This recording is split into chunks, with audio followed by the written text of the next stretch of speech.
You know, it's kind of ironic that this is the episode I'm talking about today. The only episode of Yu-Gi-Oh! I've been able to work on this today because I had a lot of issues with my computer. I'm not going to bore you with those details anyway, but let's just go ahead and say that I finally got the thumbnail for this arc from Steve, and from my thumbnail artist Steve. And so I jumped right into trying to modify, to drag it into the editor so that I can make the thumbnails. For the record, the only thing I make with those thumbnails is the text. He does all the art. I think I need to start putting the art, the thumbnail artist credit in the videos. But yeah, which is kind of fitting because we're talking about a lawyer this time. Courtroom chaos. All right, I'm not gonna beat around the bush this time. The sub got the points, just straight up. I'm not even gonna beat around the bush. I'm too fucking tired to. I'm too fucking tired, and I know I have an annoying night at work to go yet tonight. So, yeah. So, fun times. Aims ahoy for me.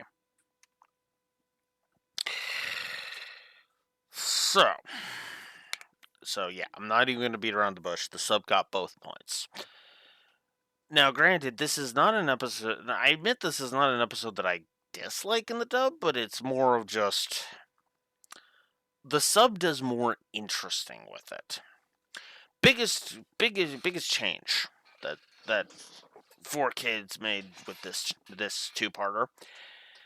Johnson is more blatantly douchey in the dub compared to the sub. Because the idea is that he's excuse me, he's more of a how do I put this? He's more of a blatantly sleazy lawyer, right? Someone who just you can see the smug coming off of him with every syllable he utters, and he's constantly insulting Joey the entire goddamn episode, and it's kind of boring. It's kind of boring to watch after a bit, you know. Whereas, especially considering they go ahead and they do a filter on the voice in the dub, kind of like they do for Yami Merrick, for example. Whereas they just play the voice straight, like in the sub. But yeah, I'm not gonna spend harp too much on the dub. The dub definitely has some funny moments to it. Cheap wall. When Joey kicks the wall, it's like and it cracks. Oh, cheap wall. Then the wall completely crumbles, revealing the door, and it's like, really cheap walls. Yeah, that was kind of funny.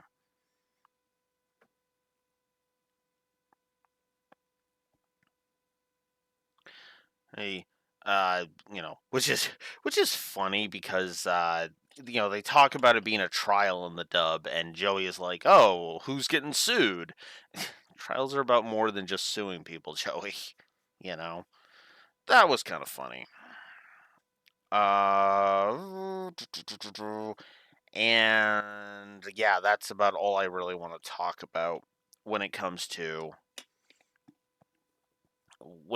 the dub. They do change up Noah's little "I must be superior to Seto" speech a little bit.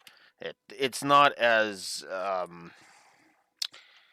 it, it's kind of a, oh shit, there's only one person that could help Noah, do all that he's done in the sub, and and then Seto thinking that's impossible because Gosaburo is supposed to be dead.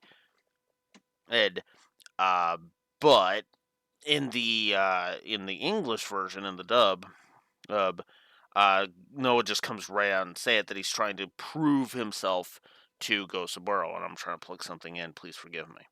Forgive me here. There we go.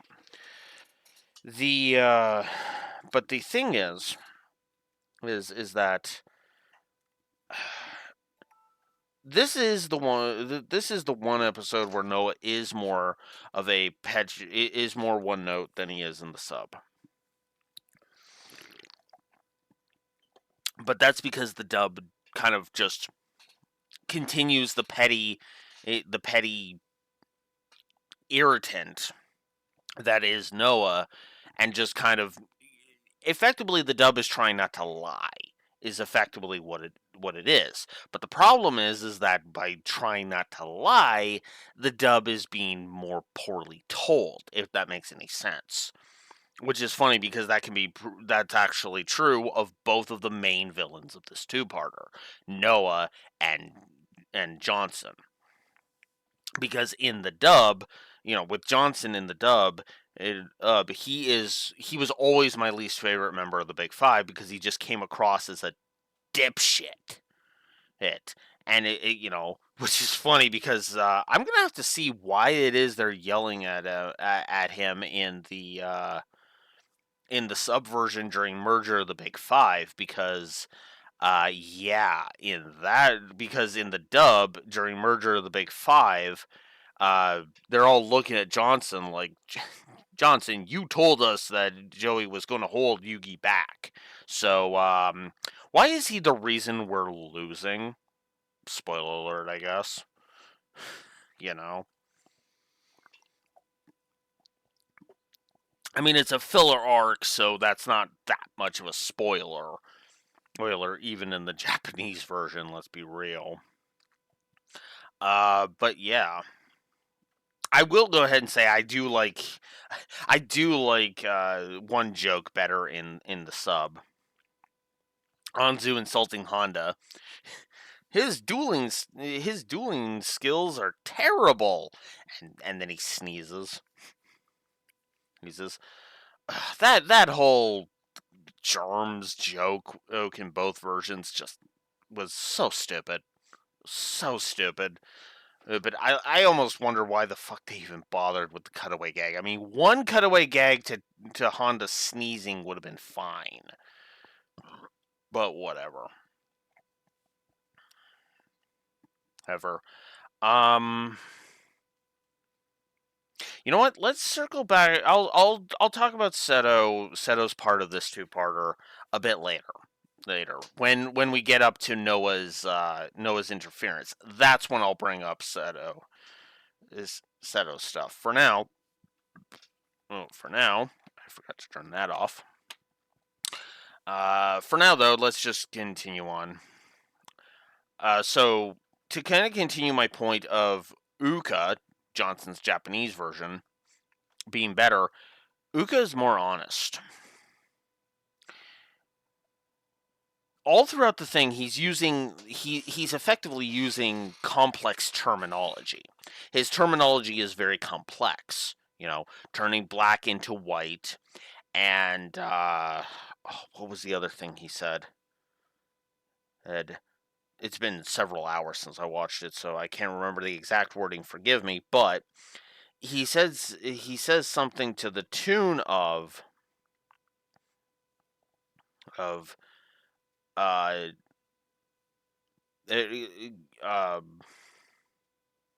okay, there was some other thing that he mentioned, but when he mentions the black into white thing, he basically explains that every time a case against Kaiba Corp came up, anytime any legal mumbo jumbo came after Kaiba Corp, he would actually sit there.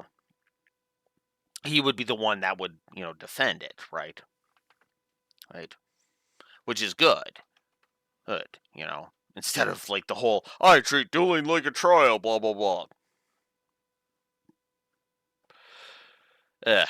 But yeah, and all throughout that initial conversation, right at the beginning, right after he reveals himself, after he disguised himself as Mai, which pisses off Jinochi.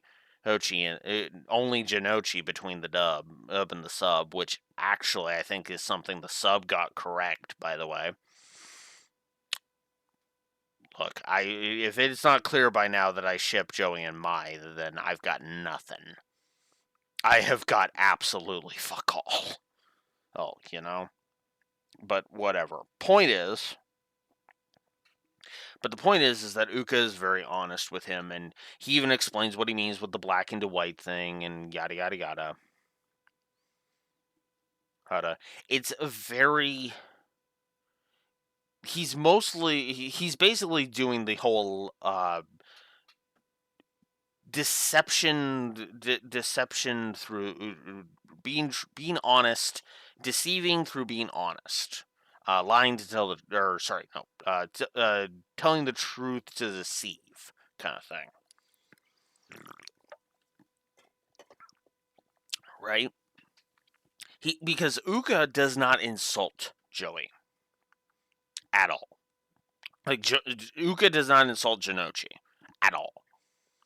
He treats him fairly. He treats him honestly. Honestly, he doesn't call him stupid. He doesn't call him ridiculous. He actually recognizes, okay, I am using complicated terminology, and not everybody is going to know complex terminology. So I'll go ahead and I'll try and simplify it, right? And not in a condescending way, right? Now, what's funny is then Jinochi has a line that I just had to write down and be like, wow, that's naive as fuck, Jinochi." Because Jinochi has a line where he says that a lawyer's job is to reveal the truth.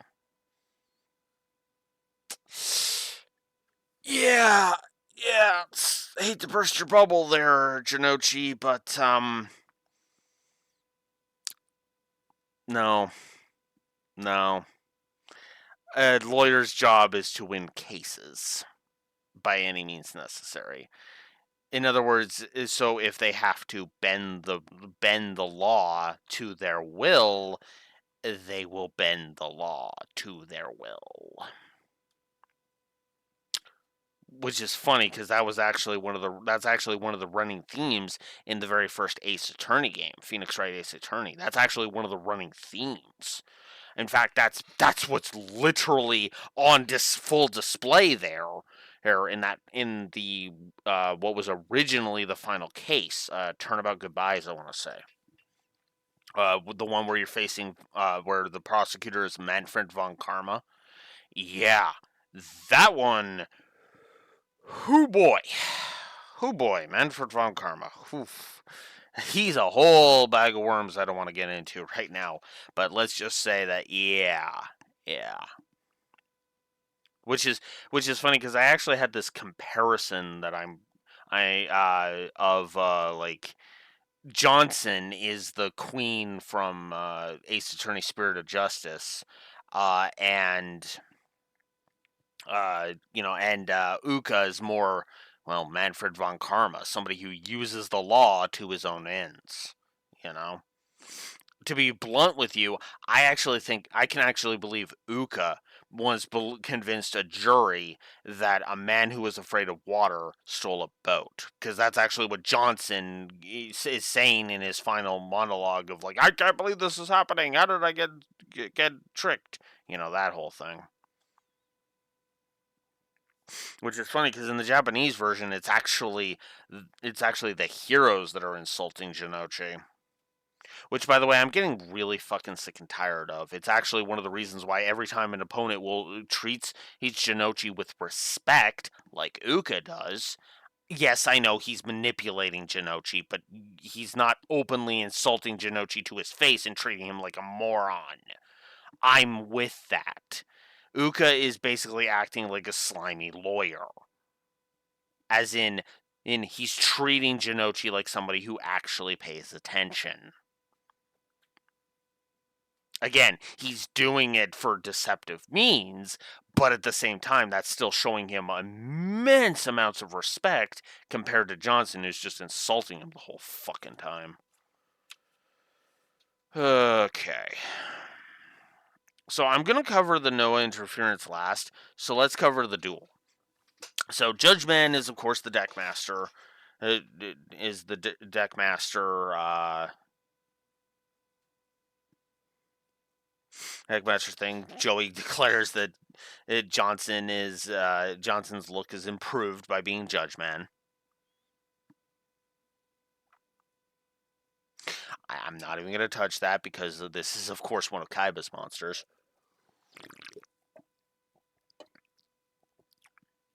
Which is funny because that's actually, there's only 2 big 5 deck masters that have been used by other characters.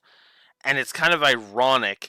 It's actually kind of ironic because Joey faces the one that's in Kaiba's deck, and Kaiba faces the one that's in Joey's deck.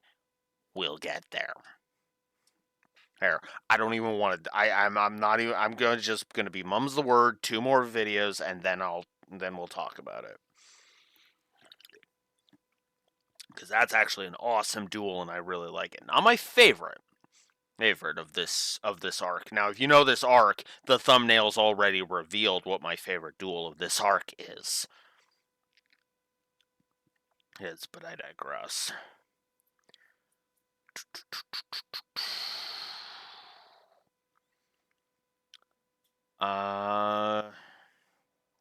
So Flame Swordsman can sack his own attack to beef up warriors.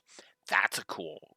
That is a cool thing. I don't remember what his logic was, but whatever. And of course, Joey just immediately jumps into doing it.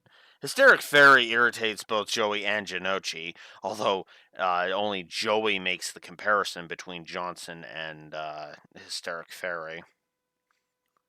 I could read way too much into that, but I don't want to.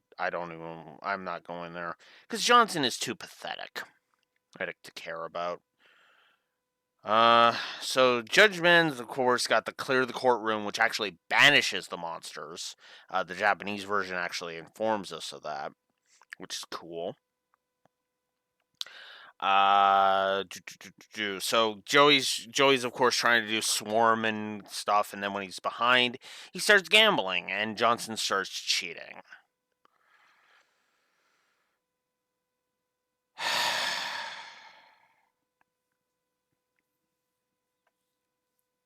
I guess I do have to talk about this, don't I? There is arguably only 4 opponents in the entire series that Joey faces that are not cheaters in some capacity. Is it 4? What was the count? I'm gonna count Odeon as not cheating, and that's it. 6 opponents. Now, you might think, huh, that's actually not. That's actually a pretty good track record, right? Well, then you factor in all of every other single duel that he's ever had has been against cheaters because, as again, the aroma strategy from Mai. Bandit Keith needs no introduction. 7 completed under his wristbands. And it's Esperoba, spying on his opponent's hand. And Weevil planting that parasite into his deck. Heck.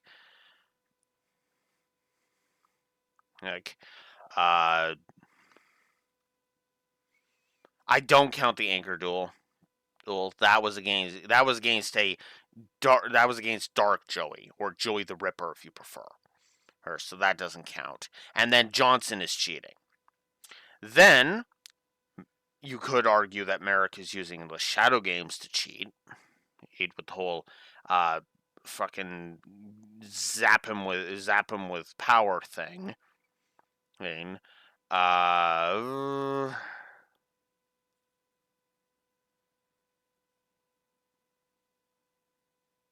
I guess depending on how you want to score the Orichalcos, then. And there's that. And then Siegfried will cheat him, will cheat against him. And that'll be the last time we ever see him duel. So that's what, 7 duels, 6 versus 7 duels. Like, there's more than half of his opponents, because there's only like 3 duels Joey fights in the entire. No, I'm wrong. Sorry, 4 duels that Joey faces in the entire thing. So there's 17 total duels, and like 7 of them, 6 or 7 of them are the only ones. 6 of them are not cheaters. Well, sorry, 10 of those duels are against non-cheaters. That's it. And I shouldn't have opened that yet. The point is that so many of Joey's opponents are cheaters, and I get so sick of it. It's actually one of the reasons why I appreciate how Jinochi is treated in Waking the Dragon in the Doma arc, because he's not he's not being treated. He's not being cheated. People don't have to cheat to face Joey. Well, the head games with his first opponent in the Doma arc, or maybe, but that's pulling it technically, really. And that's the writing cheating him, not his opponent actually cheating him. So all of Joey's gamble cards fail. No interferes. We'll touch on that in a minute. And then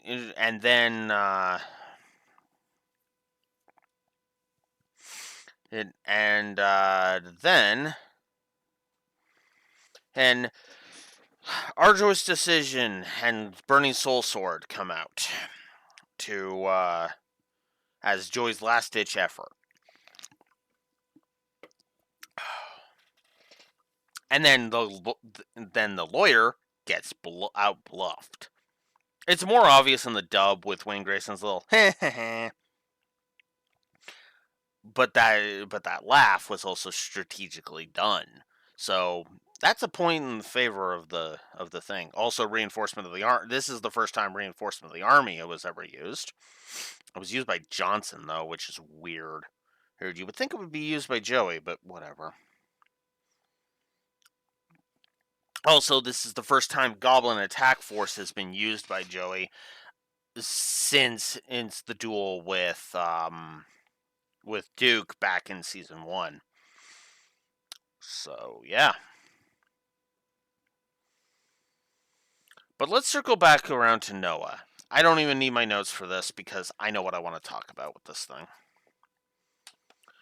So, at a certain point, Noah interferes and he says, cancel this duel.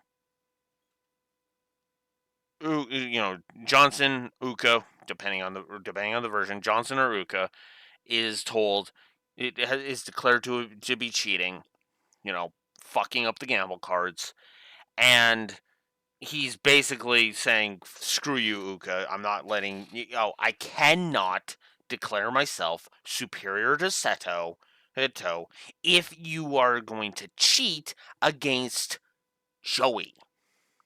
You cheat against Joey Wheeler, how the hell am I supposed to prove that I am superior to Seto when I employ cheaters to fight his friends? Like, the fuck's the point of that?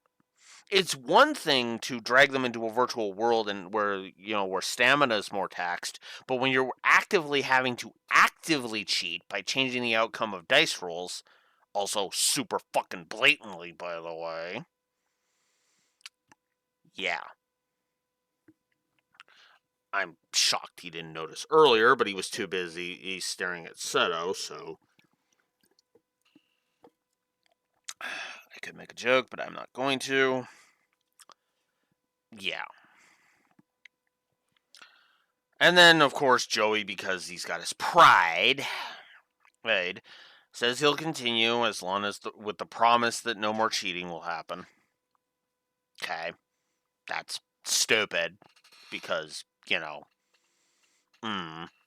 all you have is Noah's word, and how the hell, and Noah has barely had any appearances this arc so far, or in the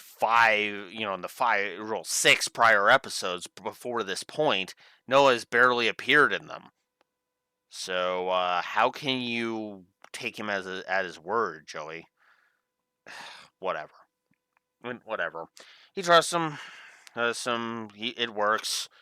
The aforementioned thing happens. Johnson bitches because he apparently convinced the jury that a man afraid of water stole a boat. That's so ridiculous. Apparently, this is Ace Attorney. But now let's talk about the man that Noah claims he wants to be better than, to prove his superiority to him, to Seto.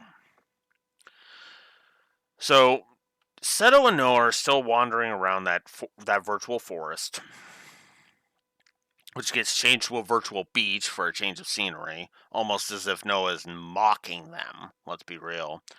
And so he decides, okay, I'll give you another flashback then.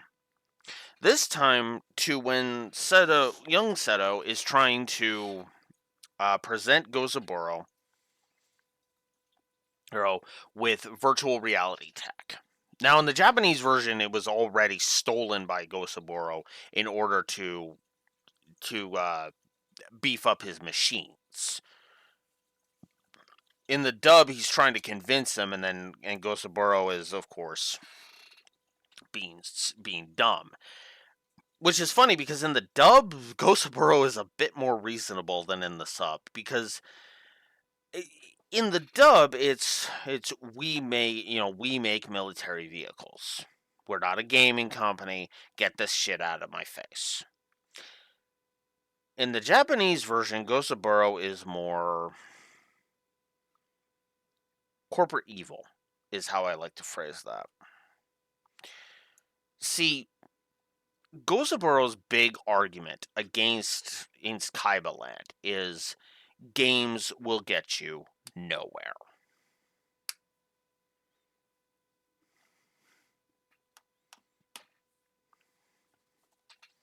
See this?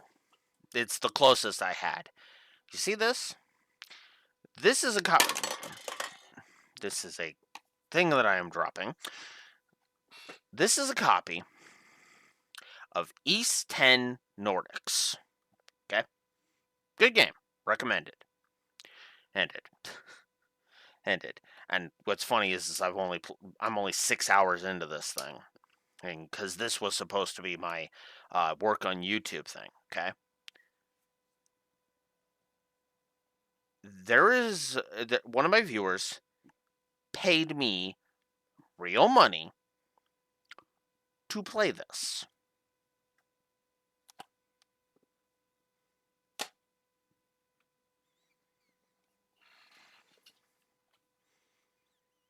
Video game companies are an active force in the stock market.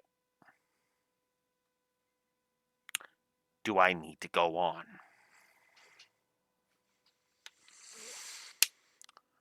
Gozaburo's arguments are very, very, well, it's kind of an insulting term, but it fits for him, boomer arguments.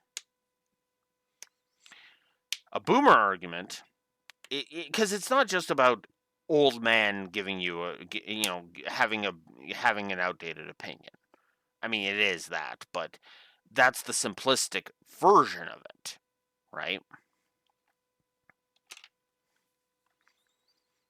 You want to know what the more complex version of that is?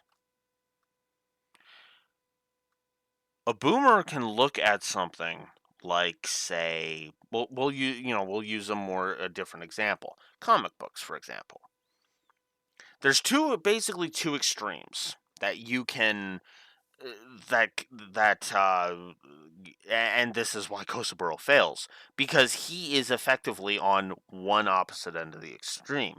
You've heard of the speculator boom, right? From the 90s? comic books were becoming a big industry. So what investors were constantly doing was, let's buy a whole bunch of number ones, and then they will be worth tons of money later. Well, here's the thing. Because that was in response, of course, to a 60-year-old comic in the form of Action Comics number one. Yes, the famous one where Superman is smashing that car, right? On the cover, right?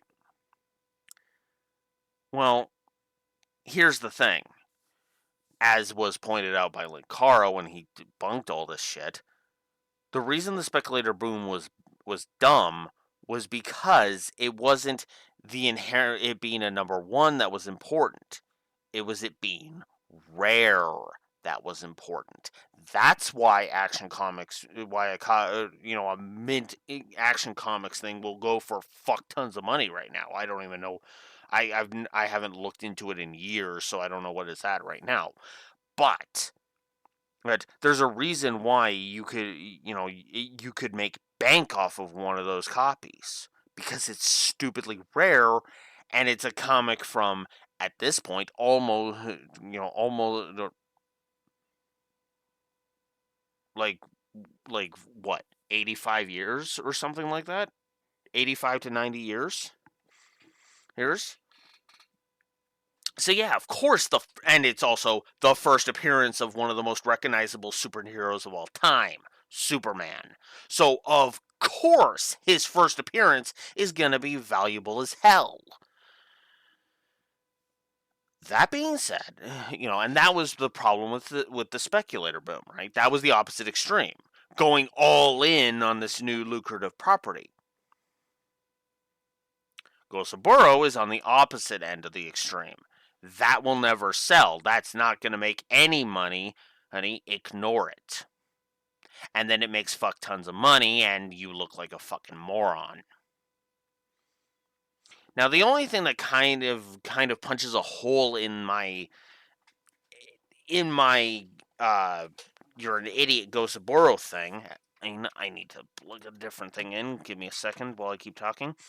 uh, the one thing that kind of wrecks Gosaburo, my counterpoint to Gosaburo is that military hardware is still still a lucrative industry to this day, and you would be correct in pointing that out.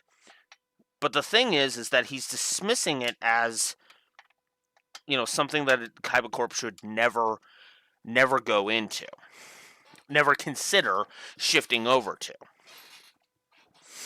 or or here's a better idea that would actually have made him fuck tons of money and possibly actually made him king of the world. Both. Military hardware, gaming. Or to put it another way, politics, entertainment. Now if I'm not making my point about this very clear, if you have tons of money that you can place into, military hardware and gaming, you have a fallback plan in case one of those industries goes tits up. If the military hardware industry goes tits up, you have you have the gaming side of things uh, to fall back on. And if the gaming side of thing goes tits up, then you have the military hardware to fall back on. Now, granted, this franchise will actually prove Seto right that gaming is the financial future, but I don't even want to get into that. We can talk about that more when we get to GX, when there's a literal school for teaching people how to play this card game. Oh, and also Gosaburo is a fucking hypocrite because he stole the tech to use Seto's tech to use for the military hardware. So you recognize the strength of the tech, but you just but you think the purpose is. Ugh. This is why I call him corporate evil, also known as probably some of the stupidest evil I've ever seen. He is a stupid corporate mogul, and that's probably why a teenager beat him. That's not a spoiler. Seto is around and Gosuburo's gone. Or is not around right now, not actively around, and the only reason we're seeing him on screen is because of flashbacks.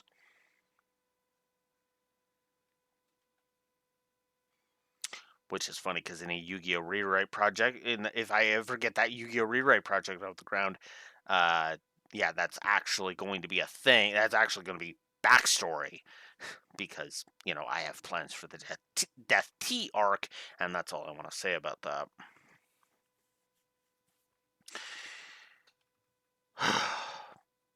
But yeah. Also, I'm with both Mokuba and Seto that this is freaking irritating. A little bit, just a little bit, but that's more because of the sporadic nature of it. Unfortunately, we have one more member of the Big Five to deal with before we can actually really start diving into Seto's character more. And it's the one I'm not looking forward to. So, by memory, this is my least favorite duel of the entire arc. Coming up next. Because you know how I mentioned that we were going to be dealing with a man-child? Here's the man-child. Because, yeah, I really don't like that I'm going to be talking about him. The only solace I can take is the fact that I won't have to watch this stupid two-parter for another week from my perspective. Although next week I'm going to have to do some editing or do some editing within the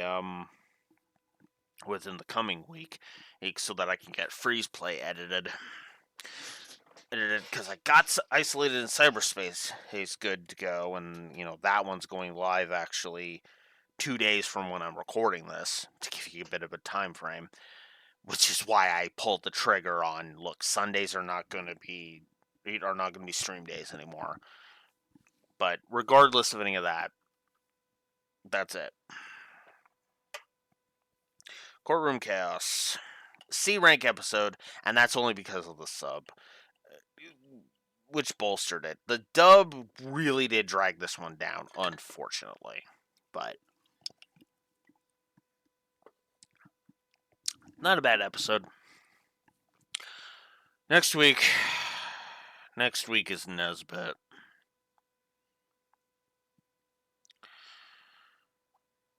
Oh, fucking Nesbit.